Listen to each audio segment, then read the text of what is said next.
Salut tout le monde, bienvenue dans ce nouveau concept qui s'appelle Bad Influence sur Limite. Le principe, c'est de rencontrer des créateurs de contenu, des artistes, des personnes qui sont issues de ce milieu des réseaux sociaux et avec qui on échange pour essayer de connaître un petit peu les façons avec lesquelles on peut transformer le monde, avec lesquelles on peut tout simplement évoluer, changer, aller vers une transition. Parce que vous savez très bien, et je crois que pour ceux qui connaissent beaucoup la chaîne Limite, c'est la merde. Et donc l'idée, c'est d'essayer de faire en sorte que ce soit un petit peu moins la merde. T'as vu, ça commence bien. Hein. Ça commence fort.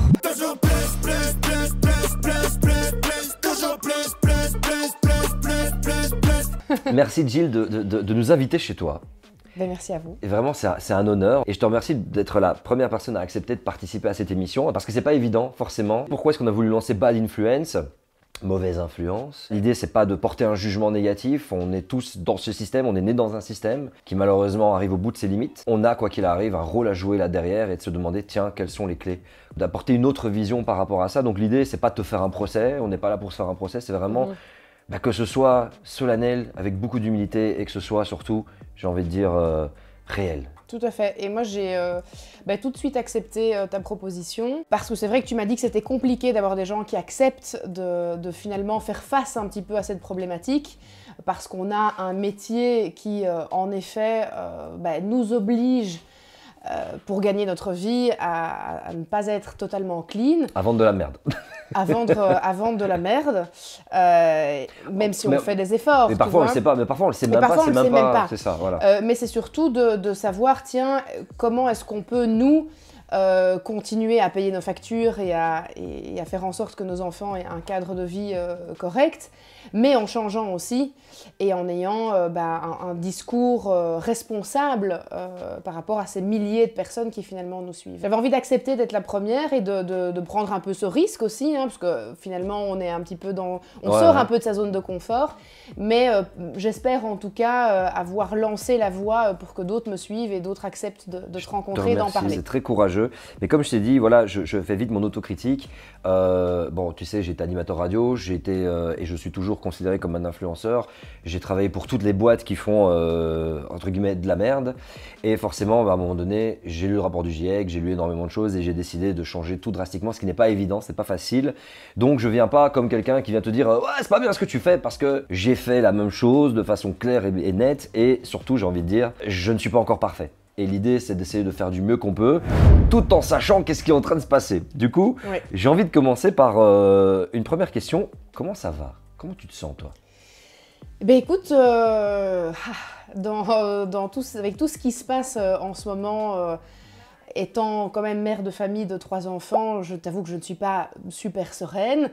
On vient de sortir entre guillemets de cette période Covid, qui a été très compliqué et qui nous a mis vraiment là au pied du mur sur la manière dont on vit actuellement, parce qu'on le sait que la déforestation et le fait de se rapprocher de plus en plus de certaines espèces animales, de se nourrir de certaines espèces animales provoquent des pandémies ou nous met face en tout cas à des virus auxquels normalement on ne devrait pas faire face. Et donc là tu te dis, ah ouais ok, donc là c'est, pour moi le Covid c'est vraiment le signal d'alarme en disant, ça c'est juste le début. Regardez nos activités humaines qui nous ont amenés à ça, alors qu'il y a plein d'autres choses, plein d'autres problèmes. Exact, donc déjà le Covid, bon là avec ce qui se passe maintenant entre la Russie et l'Ukraine, je me suis dit mais comment est-ce possible que les personnes qui dirigent ce monde mettre ça en place alors que, les gars, on vient de vivre la merde pendant plus de 2 ans et il y a que ça qui est important. Là, maintenant, c'est d'essayer d'aller grappiller dans le territoire de quelqu'un d'autre. Enfin, ça me dépasse et ça me fait peur parce que je me dis, mais en fait, les préoccupations des grandes forces de ce monde ne sont pas les bonnes. Et tu le sens comment l'avenir, là ? Je le sens pas bien, moi. Ouais. Je suis assez pessimiste parce que j'ai l'impression que les gens qui veulent commencer à vraiment se bouger, à vraiment faire des efforts, sont encore en minorité pour l'instant. Mais on est aussi coincé dans un mode de vie qui ne nous permet pas de changer complètement la manière dont on vit. Je ne sais pas si c'est très clair ce que je raconte. Tu veux dire qu'on est dans un système qui fait que, quoi qu'il arrive, on aura beau faire plein d'efforts, on reste dans un système qui fonctionne d'une certaine façon. On en discutait, tu sais, je pense que la masse populaire, qui ne gagne pas extrêmement bien sa vie, donc on va dire qui survit, ce qui est quand même une grande partie de la population belge, avec... encore plus après la crise du Covid. Hein. Encore plus après la crise du Covid, encore plus maintenant avec la hausse des prix au niveau de l'énergie. On en discutait là tout à l'heure. Nourrir par exemple une famille avec de la malbouffe coûte nettement moins cher que de commencer à aller chez un petit producteur local, à faire l'effort. J'ai l'impression qu'aujourd'hui encore, se soucier de l'écologie, c'est un problème, ou en tout cas, c'est quelque chose qui est... C'est un luxe. Je vais acheter en vrac ou des choses comme ça. Ça n'est pas normal qu'actuellement, ça coûte encore plus cher que si je vais faire mes courses dans une grande enseigne. Et le problème, c'est que la grande majorité de la population, elle n'a pas les moyens financiers aujourd'hui de se nourrir autrement. Déjà, tu nous amènes sur le système, comment il tourne, et on va y arriver. Moi, il y a un truc qui m'a marqué, c'est que tu m'as tagué sur une vidéo. Aujourd'hui, j'ai vraiment la chance de pouvoir encore admirer ce glacier qui est le plus grand glacier d'Islande. Et je vous montre aussi un signe bien clair du réchauffement climatique. L'année dernière, à la même période, au même mois de l'année, le glacier arrivait jusqu'ici. Et il a reculé en un an de temps jusque là. C'est énorme, énorme. Donc je pense que là, il est grand temps de prendre des mesures et des mesures strictes pour faire changer les choses parce qu'on court droit vers la catastrophe. Visuellement, comme ça, c'était gigantissime quand tu le voyais. Et puis moi, je me rappelais d'avoir été à cet endroit. Ben, les guides qu'on a eus te mettent vraiment face aussi à la réalité du terrain en disant, nous, on voit vraiment chaque année qu'il y a des différences énormes. Quoi. Et très rapides. Et très rapides, c'est ça en fait. Donc ça, c'est vraiment le truc qui t'a marqué, tu en as fait l'expérience. Oui. Pour toi, justement, le changement climatique, ça signifie quoi? Ça veut dire quoi quand je te parle comme ça? D'ici peu de temps, avoir vraiment une vie catastrophique. Pour moi, le changement climatique, c'est synonyme de pays qui n'auront plus d'eau, avec des gens qui vont devoir fuir leur pays, non pas parce que le pays sera en guerre, et il le sera d'une manière ou d'une autre de par le changement climatique, mais il le sera parce que les gens ne pourront plus se nourrir, parce que leurs terres ne seront plus fertiles et n'auront plus d'eau pour boire. Il y a tout qui va changer, on va se prendre un revers de la Terre. Et moi, j'ai une théorie. La Terre, c'est un être vivant. Ouais, elle produit, tu vois, et elle, les arbres, tout. Les arbres te permettent d'avoir de l'oxygène, qui te permet de vivre, qui te permet de la vie, etc. Est-ce que la planète peut, à un moment, comprendre qu'elle est menacée et réagir une forme d'intelligence face à la menace? C'est drôle. Une sorte d'intelligence végétale, tu vois. Une plante peut se camoufler, une plante peut s'adapter et peut faire face à certaines menaces en attaquant un prédateur. Est-ce que la Terre peut, à un moment donné... Est-ce que Gaïa peut se rebeller? Tu vois, comprendre que nous sommes la menace et il est temps de réagir. Et je pense que de toute façon, la Terre ne mourra jamais. Elle trouvera toujours son chemin pour revivre. Ça, clairement. Ça, clairement. Il y aura de nouvelles espèces dans des millions d'années, bien sûr. J'ai pas peur pour la Terre. Est-ce que tu penses qu'on en parle assez dans les médias? Tu sais, tu travailles dans pas mal de plateformes médias et tout. En général, quand tu zappes, est-ce que tu trouves que c'est un sujet qui revient souvent alors que c'est un des sujets les plus importants de l'humanité? Non, je trouve qu'on en parle... Et pourquoi tu crois? Pourquoi tu trouves qu'on en parle pas assez? Pourquoi tu trouves qu'ils grande question. Pourquoi ils n'en parlent pas? Pourquoi est-ce que les dirigeants des pays ne réagissent pas alors qu'ils ont des rapports devant eux? Même les médias, mais oui. Mais pourquoi est-ce que toutes les personnes qui ont les créateurs de contenu sur YouTube et tout aussi, tu vois. Oui, mais de temps en temps, j'essaie d'en parler. Et je me fais lyncher à chaque fois que j'en parle. Lyncher par qui? Par ma communauté, par les gens qui me suivent, par les internautes, en règle générale. Donc ta communauté est sensibilisée ou pas sensibilisée? Par les questions écologiques et climatiques? Je pense qu'elle ne m'attaque pas parce qu'elle ne veut pas faire face à ce genre de discours et parce qu'elle n'y croit pas. Donc j'ai une communauté qui est quand même, heureusement... Pas climato-sceptique Pas du tout, heureusement. Mais par contre, enfin, en tout cas, c'est l'impression que j'ai, c'est qu'il y a une espèce d'intransigeance sur le fait que si tu n'es pas à 100% parfait, tu n'as pas le droit d'en parler. Tu vois, tu peux pas faire des efforts Mais en même temps, il y a des trucs pas bien que tu fais. Donc quand tu commences à parler justement de changement climatique, par exemple cette vidéo que tu as publiée, hein, qui est sur ton Insta, que les gens vont voir avec l'onglet, tu as été clashé par rapport à ça. Bien sûr que j'ai été clashée parce que la première chose qu'on va venir me dire, c'est « Oui, c'est bien joli de venir nous parler de ça, mais t'as pris l'avion pour aller en Islande. » Oui, c'est vrai, j'ai pris l'avion pour aller en Islande. Et c'est pas bien. Ça te gêne au fond de toi, il y a aussi ce côté un peu où tu dis merde putain, est-ce qu'ils ont quand même raison? Mais oui, mais je trouve qu'ils ont raison, je ne leur donne pas du tout tort. Comment tu te sens au fond de toi à partir du moment où tu es confronté à ça, sur des réalités, sur des trucs? Tu sais, quand tu m'as envoyé la vidéo, je t'avais dit bah ils ont raison. Et je t'avais dit, et que t'es ma pote, c'est Jill, on se connaît depuis pas mal de temps. Bien sûr. Je te connaissais pas, je t'aurais clashé sévère, tu vois. Mais je sais, t'es un être humain derrière ça, tu vois, t'es une personne. Et clasher ne va pas aider à la compréhension du problème et au fait de pouvoir tous ensemble évoluer. C'est important de préciser, de nommer, mais genre dire ouais, tu fais de la merde, ça vaut pas la peine. Mais à ce moment-là, tu te sens comment au fond de toi par rapport au fait d'avoir pris l'avion, au fait d'être là en Islande, de voir les effets d'un changement climatique et en même temps, tu vois, d'être une personne, une créatrice de contenu de talent, mais qui parfois justement peut être amenée à collaborer avec des sociétés qui nous amènent justement dans ce modèle business qui est très mauvais. Aujourd'hui, malheureusement, je n'ai pas le... Alors, il faut savoir que moi, j'assume une famille de 5 personnes. Dont 3 enfants, et que je n'ai pas aujourd'hui le luxe de pouvoir me dire, ou en tout cas je n'ai pas aujourd'hui une alternative qui me permet de vivre et de rembourser finalement tout ce que j'ai remboursé, c'est-à-dire ma maison. Oui, à crédit, il y a plein de choses à payer. Je n'ai pas d'alternative qui me permet d'avoir le même train de vie qu'aujourd'hui. Alors je n'ai pas du tout un train de vie de... je ne vais pas acheter des sacs et des machins dans des boutiques de luxe. Je ne parle pas du tout d'un train de vie comme ça. Je ne parle pas d'un train de vie de « Oh, je ne pourrais plus aller au restaurant. » Non, j'ai réaménage quand tu as 3 enfants, ça coûte cher de ouf. Je n'ai pas aujourd'hui d'alternative que pour pouvoir gérer comme je gère aujourd'hui mon ménage. Si demain, tu me dis « Ce que tu gagnes tous les mois, j'ai le remplacement », et tu dois plus faire ce que tu fais aujourd'hui, tu peux vraiment switcher et ne parler que de ça ou d'aller vraiment que vers des trucs qui sont green à 100%, mais je signe demain, mon gars. Le principe ne serait pas de posséder moins, gagner moins, c'est pas évident ce que je te dis là. Parce que moi je te parle de mon point de vue. Non mais je suis d'accord avec toi. De mon point de vue, tu vois, c'est pas facile, mais moi j'ai accepté de réduire mon niveau de vie de façon drastique.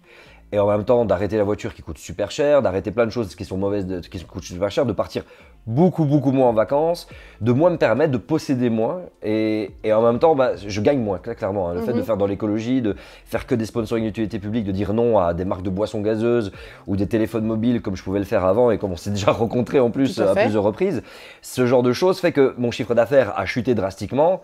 J'ai accepté des moments, ouais, c'est pas facile au niveau du frigo, mais globalement, j'ai moins d'impact. Globalement, je me sens aussi plus heureux, étrangement, tu vois, d'arriver à me détacher de pas mal de choses. Est-ce que il n'y a pas cette peur de se dire, ouais, mais posséder moins, plus de sobriété, c'est peut-être plus se mettre en danger, c'est plus risqué. Est-ce qu'il y a cette peur un petit peu peut-être qui vient, je sais pas? Moi, dans mon quotidien, depuis maintenant, je dirais depuis que je suis avec Simon, donc ça fait un petit peu plus de 3 ans. On a énormément de changé de choses dans notre quotidien et dans notre manière de fonctionner. Donc en résumé, j'ai les panneaux solaires, j'ai donc des cuves d'eau de pluie pour utiliser tout ce qui est la vaisselle, machine à laver, toilettes, etc. à l'eau de pluie. Là, on a réinvesti dans des panneaux solaires pour être complètement indépendant énergétiquement et même renvoyer à la communauté. Voilà. Ouais. On a changé tout le système de chauffage en ayant une pompe à chaleur. Non, c'est pas une pompe à chaleur, mais bref, on est chauffé au gaz, mais on a mis une toute nouvelle installation qui est aux normes, qui est beaucoup plus efficace, qui est beaucoup plus efficace, qui consomme beaucoup moins. Ça reste du gaz. Non, mais t'inquiète, moi aussi j'ai encore du gaz à la maison. Hein, t'inquiète, tu m'as dit que tout est localisé. Tout est localisé, donc on a une petite trottinette électrique pour aller faire les petites courses qu'on doit faire au quotidien. Les colettes à côté, voilà. C'est-à-dire que tu as réussi à trouver un endroit où tu ne dois pas vraiment utiliser beaucoup d'énergie, beaucoup de carbone pour pouvoir te déplacer. Tu as diminué drastiquement tes allers-rets-retours aux médias où tu dois bosser, etc. Exact. Tu fais beaucoup plus ici. Voilà, donc on a changé notre manière de consommer, donc c'est-à-dire qu'on était des bons mangeurs de viande avant, et maintenant on ne mange plus que 2 fois par semaine semaine de la viande. Alors on n'a pas encore fait le switch total, c'est compliqué avec des enfants de faire un switch total en une fois. Donc plus du tout de poisson. Ok. Merci à certains reportages sur Netflix qui m'ont totalement dégoûté. Seaspiracy. Exactement. Mhm. J'ai vu le reportage, je ne consomme plus de poisson depuis et personne dans la famille ici le fait. Je ressens vraiment, tu sais, ta volonté personnelle et c'est Oui. génial parce que tu te donnes les moyens de le faire, Voilà. clairement. Et on l'avait dit là tout à l'heure, c'est pas à la portée de tout le monde les panneaux solaires, c'est pas à la portée de tout le monde les voitures électriques, c'est pas à la portée de tout le monde, mais en même temps, tu vis en périphérie, il faut préciser où on n'est pas au milieu d'une ville. Non. On est vraiment très très loin en Wallonie et tout ça. Les transports en commun sont pas du tout adaptés. Je Non. pense que si tu veux atteindre Bruxelles, la capitale européenne, la capitale Belgique, il y en a pour 1h45, 2 Oui. heures en train. Donc forcément, ce qui est génial, c'est que tu es dans un endroit où tout est très localisé, qui te permet aussi de pas, voilà, tu sais, un peu le cliché de la France périphérique, tu te tapes je sais pas combien de bornes pour aller bosser. Oui. Donc on ressent vraiment ce travail personnel. Et justement, pour revenir très rapidement, parce qu'on va aller sur l'aspect plus global, hein, ton rôle en tant que créatrice de contenu, Oui. en tant qu'animatrice, en tant qu'influenceuse, je déteste ce terme. Hein, Oui, moi aussi je ne l'utilise c'est- jamais non plus. C'est le terme des boîtes de com et tout ça, Ouais. enfin, les agences de com et tout ça. Et puis surtout, il faut savoir mais- que ça a une connotation extrêmement Négative, négative oui, oui. En ce moment. Et Par- confiance, je te vends un produit, C'est oulala, tu vois. Non, et puis Mais- c'est surtout que on fait face vraiment à des influenceuses ou des influenceurs qui n'ont absolument aucune conscience et aucune morale et qui pour le coup vendent vraiment tout et n'importe quoi, ce que je ne fais, Dropshipping, tout ça, tout ça. ce que je ne Tu fais fais pas pas. dans le dropshipping, toi? Non. Quand tu as fait cette fameuse vidéo des glaciers, ben, Oui. juste le lendemain, ben, les médias, voilà, ils ont parlé de ça. Ouais. J'ai vomi, on peut rentrer, l'excursion de Jill en Islande tourne au cauchemar. Donc c'est Je me ouf parce suis que fâchée très très fort. Hein. c'est vrai avec eux, ouais. Ouais. On vient de ce monde-là, on connaît le clic, on connaît qu'est-ce qui clique, et ça c'est du putaclic. Horrible. c'est Sorti pure- complètement de son contexte en plus. Ça, mais on sait Ouais. que ça marche, on sait qu'avec ça il va y avoir du partage, il va y avoir ah t'as vu la Jill? D'après toi c'est la faute à qui? Est-ce que c'est les gens qui aiment bien ce sensationnel, qui adorent cliquer là-dessus et qui veulent ça et donc du coup les médias leur donnent à manger? Ou alors c'est plutôt l'inverse, c'est les médias qui ont habitué à quelque chose et du coup les personnes derrière, en fait ils ont été brainwashés, ils ont été éduqués au sensationnalisme, au putacliquisme, j'en sais rien, j'invente des noms et que c'est donc du coup à cause des médias. C'est quoi la balance? C'est quoi ton feeling par rapport à ça? Moi je trouve que les deux sont responsables. Le nerf de la guerre, on sait que c'est l'argent. Ouais. Les médias savent sur quel type d'article les gens vont cliquer. Donc, Ouais. ils savent exactement Ce qui est là. intimiste, regarde à travers l'œil de la serrure, ah tiens, il se passe quoi dans sa vie? Ah bah oui, mais ça, on sait que le voyeurisme, depuis les débuts de la télé-réalité, ça a bien montré que les gens adorent. Toi, t'aimes bien ce côté importante. voyeurisme? C'est une bonne question, parce que mon métier, c'est hyper... Enfin, moi, je leur donne ça, tu vois, je montre Ouais, tous tes les vidéos aspects sur de ma YouTube, vie, tout. mes vlogs et tout ça. Alors je le fais, j'essaie toujours de le faire avec un côté très sain. Pourquoi est-ce que la presse n'a pas dit tiens, l'animatrice Jill est en Islande, elle nous alerte sur la fonte du glacier? Parce que les gens ne cliquent pas, les gens s'en battent les couilles, on va parler très crûment, les gens s'en battent les couilles de cet article-là. Les gens veulent voir ah, Jill a été malade sur son bateau.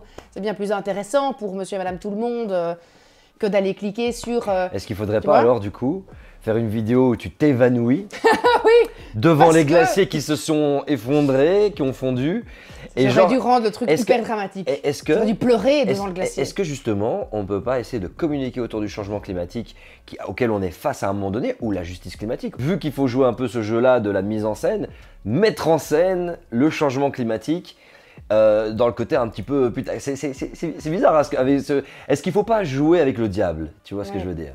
Bah oui, en tout cas, il faut savoir capter l'attention du public. Mhm. Et pour ça, il va falloir trouver un moyen de le faire. Et c'est pour ça que moi, sur mes réseaux sociaux, si demain, j'arrêtais tout ce que je fais et que je Ouais. ne parlais plus que de ça, Ouais, mais les gens vont se désabonner de mon compte et plus personne va regarder mon compte. exactement. Donc, T'inquiète pas, j'ai- je vois très Oui. bien parce que je suis passé par là. Et donc, Et tu penses pas que c'est un choix nécessaire à faire? non, parce que il faut que je continue à parler à la masse populaire et Mhm. pas garder uniquement les gens qui sont conscients et qui savent déjà ça. Ouais. Et c'est pour ça que de temps en temps, je glisse des petites infos, je dis que j'ai arrêté de consommer de la viande, je partage Seaspiracy dans ma story. Voilà. Parce que et j'ai des gens qui viennent me remercier, qui me disent « Ah, j'avais pas vu, je vais aller regarder. » Tu penses donc que ça va passer par le fait que toi, par exemple, tu as un combat, c'est, admettons, le bien-être animal, Oui. Une autre personne, ce sera plus au niveau des énergies, que quelqu'un d'autre, ce sera beaucoup plus au niveau de la justice climatique. Donc ce serait bien que chaque personne ait un petit peu son porte-étendard, tout en continuant à aborder tel thème, tu continues à faire tes vidéos, Oui. ou tu parles du grimoire, des maisons hantées, Oui, etc. je trouve que c'est important. Et que ça permettra en fait de compléter, parce que des gens sont abonnés à ta chaîne, à d'autres chaînes, et de compléter en fait le tableau des limites planétaires, mais à travers certaines choses, ouais. Moi, je pense qu'aujourd'hui, surtout pour capter l'attention de toutes ces personnes qui n'ont pas conscience de la gravité Ouais. de ce qu'on vit actuellement, c'est vraiment de serpenter entre les Et si je trucs te et disais- hop, de mettre des infos importantes. Et puis de revenir à un truc Mhm. cool, divertissant, ah, elle est marrante, elle fait des blagues et tout ça, et hop, je remets un petit truc, tu vois. Ouais. Et les Ok, gens ouais, ouais. restent, et j'ai plein de personnes, parfois je vais faire, je vais faire un petit sondage sur mon compte en disant tiens, qui d'entre vous ici a commencé à diminuer sa consommation de viande, tu vois, et en fait je plante des petites graines comme ça de temps en temps, mais en ne perdant pas non plus l'envie de me suivre, parce que pourquoi est-ce que les gens me suivent aussi? C'est parce qu'ils ont envie d'être divertis. Bien sûr, ouais. Moi, tu je fais des me blagues, considère t'es comme une humour et tout, ouais. saltimbanque. Je suis une saltimbanque du peuple. Je divertis la population, tu Mhm. vois. Et je la divertis gratuitement, dans le sens où je ne suis pas rémunérée pour divertir les gens sur Instagram. Comment tu réagirais si je te dis qu'après avoir analysé la problématique des limites planétaires, je te dirais qu'on n'a pas le temps, qu'on n'a plus le temps, et que si on veut absolument limiter la casse le plus possible et s'adapter le plus rapidement possible, il est important que tous les influenceurs aujourd'hui arrêtent tout et ne parlent que de ça non-stop, quitte à y perdre absolument tout leur argent. Tu dis quoi à ça? Que personne ne va te suivre. Si on ne le fait pas, on court droit à la catastrophe. Je te crois, mais personne ne va le faire. Parce que nous ne sommes pas confrontés là, tout de suite, au problème. Et pour moi, l'humain fonctionne comme ça. L'humain réagit quand il est face au mur. L'humain réagit quand il a une inondation qui dévaste tout le pays. Et ça n'a pas encore réellement d'impact sur ton quotidien. Tu ne vas pas changer. Et d'ailleurs, on voit que les élans de solidarité, de la communauté qui se met ensemble, c'est généralement en temps de guerre, en temps de vraiment, quand c'est vraiment la Donc on merde, réagit à la merde. crise, On réagit à la mais on crise. ne réagit pas aux problèmes Non. systémiques. Parce qu'on L'humain ne perçoit pas. est fait comme ça. Ouais. J'ai l'impression que l'humain vraiment fonctionne comme ça. Et tu te rends compte, alors c'est intéressant parce que ma question du coup c'était qu'est-ce que tu penses du fait qu'il faut qu'il y ait un changement drastique de tous les influenceurs aujourd'hui parce que la situation, c'est les scientifiques, ils ont des modèles, ils savent où est-ce qu'on en est et que la situation est critique. Maintenant sur le côté, qu'est-ce que tu dis si je te dis qu'au moment où on va vraiment le ressentir, on va vraiment se dire ok, là, il y a mes habitudes de vie qui ont changé, les habitudes de mon pote ont changé, les habitudes de tout le monde, ça a changé drastiquement, qu'à ce moment-là, il sera 1000 fois trop tard. Tu sais, quand... Parce que le jour où il fera 50 degrés, Bien sûr. et on l'atteindra en 2050, et même déjà dans les 10 prochaines années, on va avoir des pics à 50 qu'on ne va pas comprendre en Europe du Nord, à ce moment-là, ce sera déjà trop tard. Je pense que tant que on n'aura pas quelqu'un comme Macron, comme Biden, comme n'importe quelle vraiment grande puissance de ce monde qui va arriver et qui va faire un discours en live devant la planète entière en disant maintenant, on arrête tout parce que on a bien conscience et on a bien compris que si aujourd'hui on ne prend pas des mesures et on ne vous oblige pas, on ne donne pas des obligations au peuple de changer sa manière de vivre, sa manière de consommer, etc., en donnant des alternatives pour que les gens ne deviennent pas pauvres du jour au lendemain, tu vois, et ne sachent plus vivre non plus.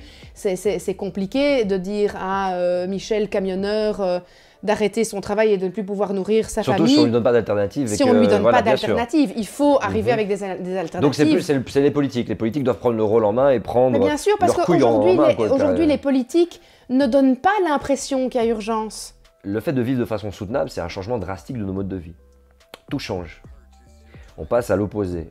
Le modèle économique doit complètement changer. Et si je te dis que notre modèle, en tant que, et je déteste utiliser ce terme, je te l'ai déjà dit, d'influenceur, est tout sauf durable, tout sauf viable.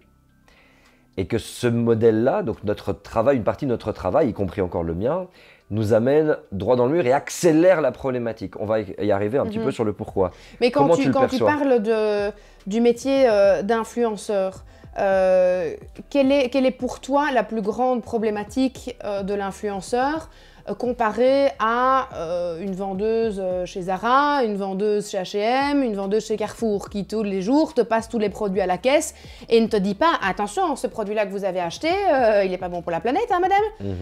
Quelle est la différence? Elle touche énormément des milliers de personnes par semaine en laissant passer sur son tapis pour avoir son salaire à la fin du mois des produits qui sont mauvais pour le... Tu vois? Quelle est la différence entre une influenceuse et une caissière chez Carrefour? L'influenceuse a le choix, entre guillemets. Est-ce que la vendeuse chez Carrefour a le choix? Techniquement, elle n'a peut-être pas le choix d'avoir un job et d'avoir ce taf-là. La différence, c'est qu'elle est tributaire d'une entreprise où c'est dur pour elle de dire non, je ne veux pas être appelée. Bah, c'est exactement la même chose pour l'influenceuse.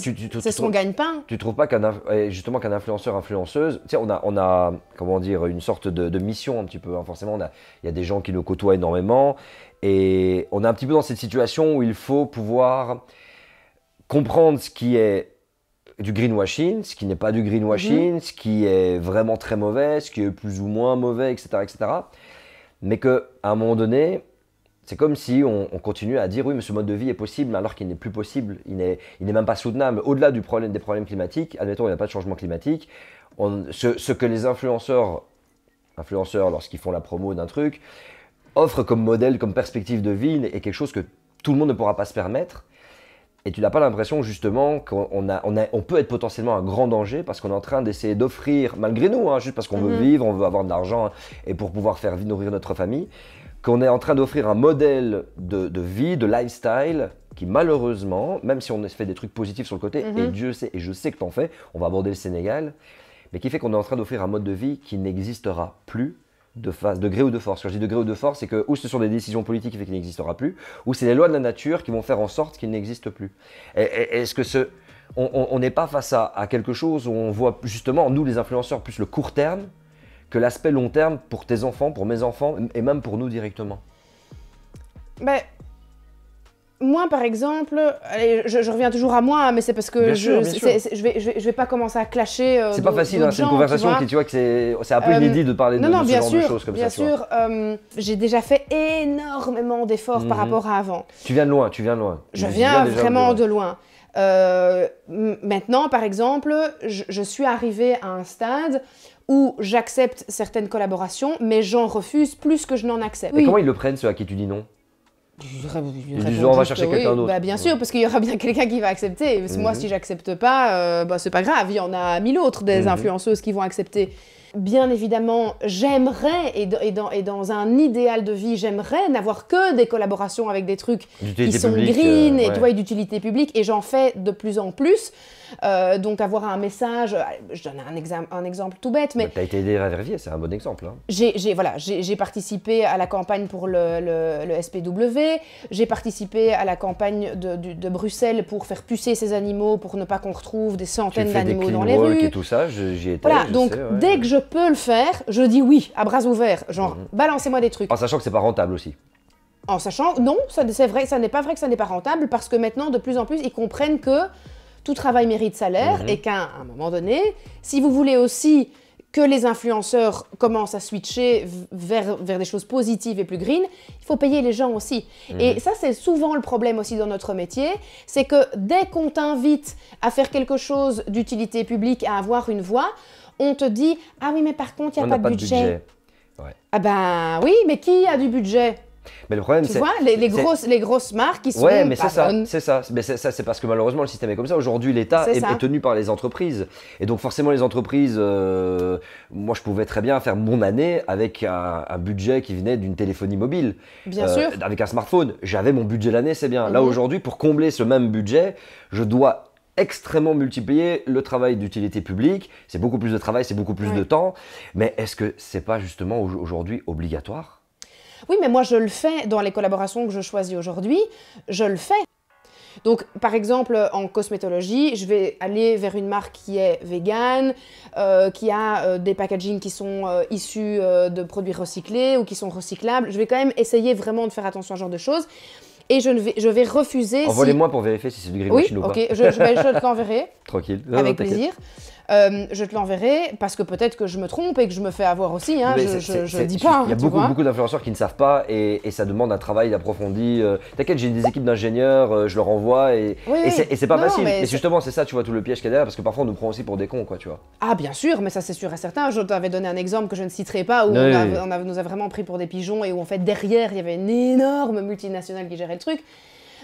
Mais par exemple, j'ai décidé de ne pas du tout de faire de collaboration pour tout ce qui est fringues issues de fast fashion.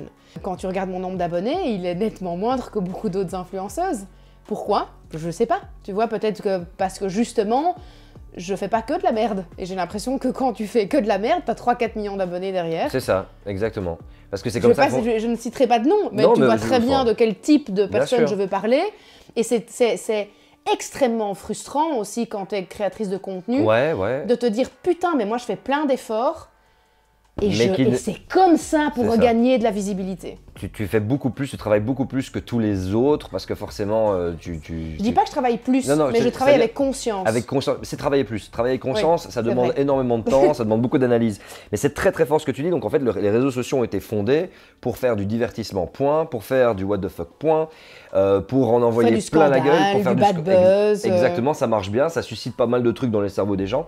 Et que du coup, si demain on veut faire dans la conscience, forcément c'est moins touché, c'est moins... Mais est-ce que tu penses pas qu'il y a une transition qui commence à s'opérer, qui commence tout doucement, on est aux prémices justement de futurs grands millions d'abonnés pour des personnes qui sont à fond dans cette conscience-là et que de l'autre côté, il commence à y avoir une transition en mode ouais bon, je commence à me désabonner parce qu'en vérité, c'est les plus gros influenceurs qui sont dans le top vendent des lives qui sont inatteignables, ils vendent des styles et des modes de vie qui ne peuvent pas et qui n'existeront pas d'ici à 2030. Ils n'existeront plus. Peut-être pour une petite catégorie de la population très fine, mais ça va faire énormément de déçus, tu vois. Bien sûr. Est-ce que pour toi, ça c'est... Et la photo, elle claque sa mère, mais est-ce que pour toi, ça joue aussi sur le fait de se dire « Ah purée, je veux sa life ». Tu vois, sur cette photo par exemple où tu es à Dubaï. Ah oui. Comment tu... Parce que c'était il y a quelques temps, ça. Il n'y a pas de jugement. J'ai des photos de moi, j'ai voulu tout conserver. D'ailleurs, on va vous les afficher. J'ai absolument voulu jouer le jeu où j'ai laissé mes photos en mode tour du monde, où je suis en jet ski dans la baie d'Hudson devant la Statue de la Liberté à New York. Tu vois. Donc c'est vraiment aussi en mode fast life, GTA, etc. qui n'est pas durable. Quand on voit ça, ça donne grave envie. On a envie d'être à ta place. Et t'as pas l'impression que cette photo-là, justement, dit voilà, alors que c'est pas forcément ce que tu veux communiquer, mais que les gens se disent putain, je veux cette life. Je suis tout à fait d'accord avec toi et c'est une collaboration que j'avais faite. C'est un voyage qui nous a été offert. Et j'ai mon petit cerveau qui a dit « Ah, un voyage tout frais payé, génial !» tu vois.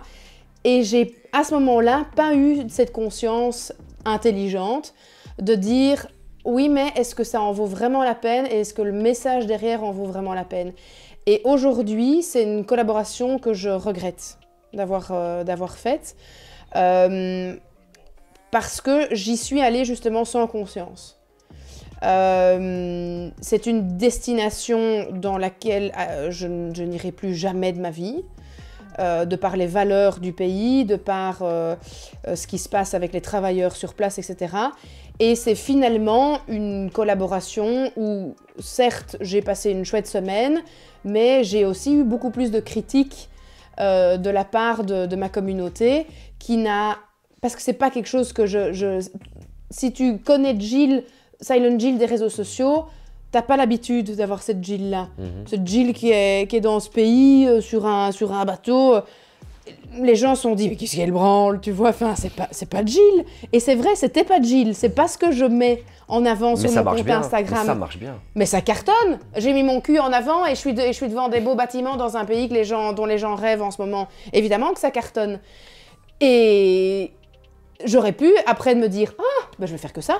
parce que c'est ça qui fonctionne, c'est quand je me mets en maillot de bain et que je monte mes fesses et que ça clique et que je suis dans un pays. C'est pas là où ça devient compliqué, justement. Est-ce qu'il n'y a pas un combat qui se crée en termes de valeurs au fond de toi qui devient extrêmement perturbant dès ce moment-là? J'ai l'impression que tu as fait le choix déjà. Oui. Mais à ce moment-là, le point de bascule, il est complexe quand même. Il est complexe parce que tu as ton ego qui va prendre le pas sur ta raison aussi. Les réseaux sociaux, c'est juste une histoire d'ego boost. Quand tu as une photo qui fait 60 000 likes parce que tu es en maillot de bain, tu as d'office l'ego humain qui va ressortir en mode « Ah, oh, ça fait du bien à l'ego. Ah, je me sens bien. J'ai 34 ans, j'ai 3 enfants, mais bordel, quand je mets une photo de moi en maillot de bain, ça fait 60 000 likes, tu vois ?» Est-ce que ça a contribué, plus les réseaux sociaux, à ton bonheur actuel? Pas du tout. Pas du tout. Ça n'a pas du tout contribué à mon bonheur actuel. Non, puisque j'ai regretté amèrement de l'avoir fait. Mais ça a été sur le moment un petit shoot de positif, de comment est-ce qu'on peut appeler ça, de plaisir? Est-ce que ça a été un shoot de plaisir sur le moment? Même pas, même le fait d'avoir des likes sur une photo. Les likes sur la photo et le fait d'avoir été là-bas. Parce qu'en plus c'est une collaboration, donc tu te dis ok, le client va être content parce que la photo a fait du like derrière, il va pas y avoir de plainte. Mais ce petit shoot de plaisir n'est pas équivalent au bonheur. Pas du tout, pas du tout. On va se faire un petit test après, c'est ton bilan carbone. Ah ouais, là, ça risque de piquer, non? Et peut-être pas, peut-être pas. Mais je suis curieuse de le connaître. Ça va peut-être me mettre une grande claque dans la tronche. On va voir, je suis curieuse. On va voir ça. Et avant ça, je voudrais te parler du Sénégal. Tu es parti au Sénégal. Et toi et moi, on a beaucoup discuté hors antenne parce que tu as été, enfin hors antenne, hors vidéo. En privé. En privé, exactement. Parce que tu es dans une position délicate d'être une femme blanche. Bien sûr. Qui part au Sénégal pour montrer la réalité de comment vivent certaines régions au Sénégal.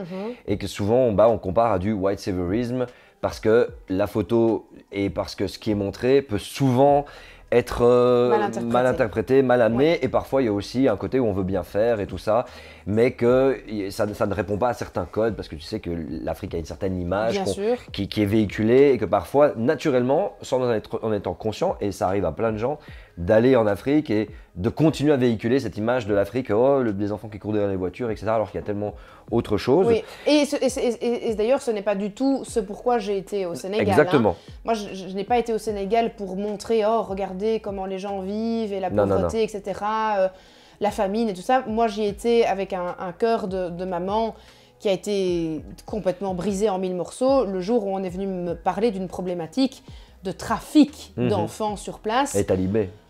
Les talibés, les faux talibés. Les faux talibés. Un talibé, c'est un élève. Hein. Oui, un faux talibé, c'est un faux élève. Ouais, mais beaucoup sont malheureusement des faux talibés avec des faux marabouts derrière, c'est un business et complètement. Oui. Et donc, moi, c'est cette problématique-là que j'ai vraiment voulu mettre en lumière, c'est la protection de l'enfant. J'ai pris des risques en allant filmer dans des daras clandestins, de nuit, en sachant très bien que c'était dangereux ce que je faisais parce que j'avais un téléphone planqué dans ma manche pour aller filmer des enfants qui étaient à 50 dans la pièce qui fait la moitié ici de mon fauteuil et qui dorment empilés les uns sur les autres. Moi, en tant que maman, je ne peux pas concevoir qu'on laisse faire ce genre de choses, tu vois. Qu'est-ce que tu dis si je te dis que nous, Occident, Europe, Amérique et tous les pays qui sont très développés et qui ont des démocraties, que notre mode de vie et notre manière aujourd'hui avec laquelle nous fonctionnons, eh ben, il est possible parce que d'autres personnes sur Terre vivent comme eux, ceux que tu as vus. Comment tu prends cette info? Attends, réexplique-moi ton cheminement parce que je n'ai pas tout compris. Qu'aujourd'hui, notre mode de vie, ce qui nous permet d'avoir de l'argent, de pouvoir manger à profusion, de vivre en démocratie, de pouvoir avoir suffisamment d'énergie, c'est parce que justement, de l'autre côté, une grosse partie de la population mondiale est en train de galérer et vivre comme ça. Comment est-ce que tu le vis? Le fait de savoir que notre mode de vie, en fait, c'est parce qu'on s'appuie sur ce que tu as vu. Déjà, on sait très clairement aussi qu'on utilise les ressources de ces pays-là de manière totalement illégale et on vole ces pays-là qui n'ont pas les moyens de se défendre contre des énormes multinationales qui viennent. On en parlait d'ailleurs tout à l'heure même au Canada, d'avoir des populations natives qui se font chasser de leurs terres parce qu'on est en train de construire un pipeline ou des choses comme ça. C'est ça, qu'il y a un statu quo qui est maintenu par notre modèle économique, par notre paradigme, et que forcément, toi et moi, aujourd'hui, on vit dans un confort parce qu'en fait, nous nous appuyons sur des gens qui souffrent. notamment, pas directement, c'est pas parce que Comment est-ce que qu'est-ce que tu veux dire par nous, c'est-à-dire moi et toi, que quand s'appuie on sur a, des gens on a un qui mode de vivent ça. vie qui n'est pas soutenable et que ce mode de vie que nous avons qui n'est pas soutenable est simplement dû par l'extractivisme, par l'expropriation, par la destruction des milieux, des habitats et par le fait que nous maintenons une grosse partie de la population subsaharienne en Afrique et dans d'autres pays du monde, nous maintenons un statu quo, c'est-à-dire que nous les maintenons pauvres de telle manière à pouvoir continuer à exploiter tout ce qu'ils ont pour nous enrichir et pour nous vivre dans l'opulence. Je suis tout à fait d'accord. Et comment tu le vis quand toi, en tant que Jill, tu arrives au Sénégal et tu vois ces gens-là et tu vois que ces gens-là ne parviennent pas à se développer parce que le gouvernement est corrompu, parce que les multinationales maintiennent une forme de corruption de ces gouvernements. Je vais te donner un bête exemple. Quand je suis revenue du Sénégal, et Simon peut en témoigner, ça a été terrible pour moi de revenir ici. Parce que, par exemple, quand moi, mon gamin venait me dire « Ah non, j'ai pas envie d'avoir une compote de pommes comme dessert, t'as pas acheté ça ?» Je rentrais dans une colère, mais une colère noire. Mais dans une semaine, moi j'ai une collab, j'ai un placement de produit à faire sur mon compte Instagram, mais j'en étais malade. Hein. Demande-lui, j'en étais malade parce que je culpabilisais vraiment d'avoir mon niveau de vie, d'avoir cette chance de me dire « Mais comment est-ce que je peux, une semaine plus tard, revenir après avoir fait tout ça, comment est-ce que je peux revenir avec un placement de produit, quoi, tu vois? C'est ça. C'était c'est pas horrible. un retour à la réalité, plus tu as vu la réalité. Ouais. C'était vraiment Et tu es revenu horrible. dans un système qui n'est pas, on va dire, qui n'est pas réel, donc notre système qui n'est pas réel parce qu'il n'est pas soutenable. Non. Il n'est pas soutenable pendant encore quelques années.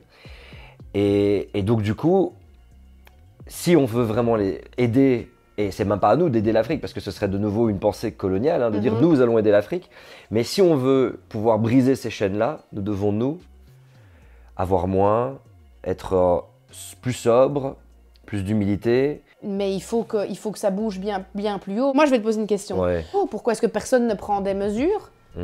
S'ils savent et s'ils y croient, alors ça veut dire quoi? Que soit ils Il y a plusieurs n'y raisons. croient pas? Il y a plusieurs raisons. Il y a ceux qui ne savent pas. On sait que Trump n'y croyait pas. Mais bon, Oui, c'est autre enfin, chose. il y a ceux qui ne savent pas, il y a ceux qui pensent que la technologie va nous sauver, et il y a ceux qui se disent oh, bah, je suis né dans un système de croissance économique et la croissance trouvera des solutions. La croissance va nous amener sur Mars, va créer un hôtel, je ne sais pas si tu as entendu parler de cette histoire, un hôtel qui va être dans l'espace en orbite.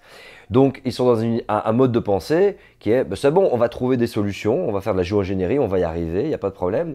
Et puis tu en as d'autres qui se disent de toute façon je ne serai plus là, et puis tu en as d'autres aussi qui se disent la politique elle est très complexe, c'est beaucoup de contre-pouvoirs, et si tu veux vraiment faire quelque chose, bah, tu as un contre-pouvoir qui est relou, etc., etc. Et puis on vit toujours dans le confort pour l'instant, on est toujours bien. Oui, mais quand tu vois par exemple ce qu'a créé la pandémie de manière mondiale, je veux dire, ça n'a absolument pas fait du bien au gouvernement, hein, financièrement parlant. Il n'y a personne qui est gagnant cette histoire de pandémie. Hein. Donc, mais parce que tout le monde a voulu retourner à cette fameuse vie d'avant. Oui, parce que c'est la première crise réelle qui nous fait réfléchir un petit peu sur notre quotidien, notre mode de vie. Bien sûr, mais ça ils le savent, et ils savent bien qu'il y a pire qui va arriver. On va aller tout doucement vers la conclusion de cette belle rencontre. Waouh, franchement Jill, c'est un kiff de ouf. Merci. Avec la fameuse dernière ligne droite de ce que Jésus. On va pas citer de marque parce qu'on va les respecter quand même un minimum. Hein, et puis voilà, j'ai pas envie que tu aies des problèmes non plus. Et je sais que tu es dans cette volonté de transition complète, et je le ressens bien, et félicitations. Alors, est-ce que tu veux voir le graphique de ce dont tu fais la promotion en général?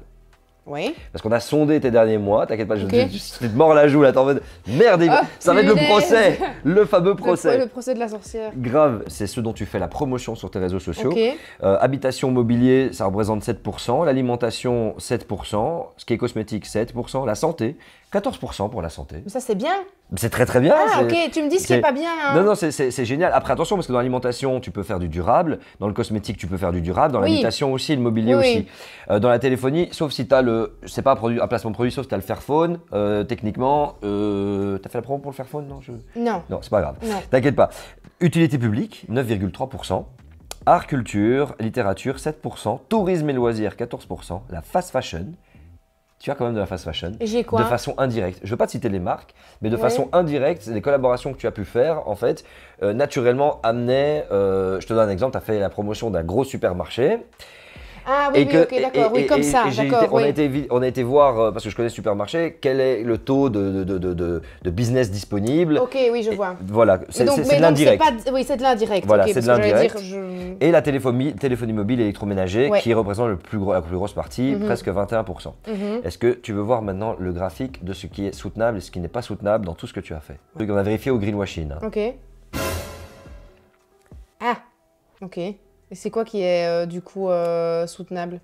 On n'a pas voulu citer les marques, on n'a pas voulu montrer, mais tu as 5,7% de tout le croissant qu'on a montré avant. Ok. Eh ben, il n'y a que 5,7% qui est soutenable et 94,3% qui ne peut pas fonctionner avec les accords de Paris et avec ce qu'il faut faire au niveau des limites planétaires D'accord. et de la littérature scientifique. Mais ça veut pas dire non plus que c'est des trucs qui sont cata. Si, Qui sont cata? Cata. comme au karaté. Ok. Merci Jill. Merci. Je rigole. On va faire le bilan carbone. Ok, la meuf. Non, t'inquiète. Puis je vais voir une copine vivant à Rome. Bonjour le bilan carbone. Et on va faire le bilan carbone de Jill ici en direct. Ouais. Bon, tu dois dire un chiffre comme ça entre 0 et 100, tu dirais combien? Je sais pas du tout quel est l'équivalent, Mhm. donc je serais incapable de te donner un chiffre parce que je n'ai pas la conscience de... D'accord. Oui. Et ce qu'il faut faire pour atteindre les accords de Paris, donc les fameux accords de Paris de la Oui. COP 21, Mhm. qui est le taux de CO2 par habitant, par personne sur Terre, même si les plus grands scientifiques et les plus grands climatologues disent qu'il faudrait atteindre 0 normalement, mais bref, c'est 2 tonnes de 2 CO2 tonnes par an. par an, ok, d'accord. On part de ce principe-là. Mhm. Calculez vos émissions annuelles. C'est parti, l'avion. Ok. Roulement de tambour. Tes émissions Ouais, le boucher. personnelles sont de 36 actuellement 0,2 tonnes équivalent CO2. Soit 20 fois ce que la Terre peut supporter par personne et par an pour stopper l'accroissement de l'effet de serre. Là, actuellement, on a calculé 36 tonnes. 20 fois au-dessus de ce qui devrait être. C'est comme ça que vit la moyenne des gens, plus ou moins, à Dubaï. Combien, quoi? 36 tonnes équivalent CO2 par personne, c'est plus ou moins comme ça que vivent les gens de Dubaï. Ah bon? Donc moi j'ai le même train de vie que quelqu'un de Dubaï. Est-ce que Dubaï ment pas un peu sur ces chiffres? Ah, peut-être qu'ils n'ont pas calculé ce qu'ils importent et ce qu'ils consomment à l'intérieur, mais moi j'ai fait mon bilan carbone, je suis arrivé à 4 tonnes. Ouais. Et Je- t'étais à combien avant? Quand tu vivais comme J'étais moi? au-delà des 50. Donc j'ai un meilleur bilan carbone que toi avant. Ah mais clairement, parce qu'il y a le bilan carbone historique aussi, forcément. Je suis arrivé à 4 tonnes, mais parce qu'il y a énormément de choses qui ont été adaptées, qui ont été modifiées, et puis aussi, il y a vraiment eu des changements drastiques. Mais attention, ce qui a énormément diminué ma facture chez moi, c'est les vols. C'est le fait Mais c'est d'aller ça, en avion oui. et de manger beaucoup moins de Parce viande que, et d'arrêter le Par transport et la exemple, voiture. regarde, cette année, donc Si, là si en t'enlèves tous tes 2022... vols, si t'enlèves tous tes Ben vols, ouais. il y a une grosse différence en fait. Parce que regarde, ici, donc on a pris 2021, on a pris une année où j'ai quand même pris beaucoup plus l'avion que je ne prends d'habitude, parce que je le disais en off à Vince juste avant, c'est que j'ai une peur bleue de l'avion, donc c'est pas quelque chose que je fais avec plaisir. Je suis vraiment flippée à mort en avion. Et par exemple, ici pour 2022, je sais qu'on aura en avion un seul voyage, ça a été l'Islande. Parce que là, par exemple, Ouais, pour ouais. nos prochaines... là, on part en Suisse avec les enfants, on a décidé d'aller en voiture. Et on va aller en Écosse en juillet. On a décidé là aussi d'aller en voiture. On ne prend pas l'avion. Et voiture électrique. Non, malheureusement. C'est toujours moins, c'est On a toujours quoi qu'il décidé, arrive. on a moins, décidé quoi qu'il d'aller en arrive, moins. camping-car. Ok, ah ok, bah. Enfin, un voyage en camping-car. j'ai Voilà. pas C'est une calculé. alternative. Non, bien mais sûr, bien sûr. en tout cas, donc du coup, sur 2022, je n'aurai qu'un vol. Jamais de se dire ah purée, je culpabilise, il y a un système, c'est pas évident. Il faut... Non, c'est de savoir qu'est-ce que je peux mettre encore en plus en place dans mon quotidien pour diminuer justement ce chiffre. Ouais, et tout doucement, voilà, ne pas hésiter à sortir la carte du militantisme Ouais. et de s'engager de façon drastique pour tes enfants, pour mes bien enfants sûr. Oui, tout à et fait. pour la population mondiale, les espèces vivantes, animales, végétales, tout ça quoi. Oui. Gilles, je te remercie du fond du cœur d'être prêté au jeu. Ben, merci à toi de m'avoir accordé ce moment. C'était vraiment un chouette moment. Merci pour ton humilité, merci pour ton recul aussi. Et voilà, j'ai pas ressenti de mauvaise foi.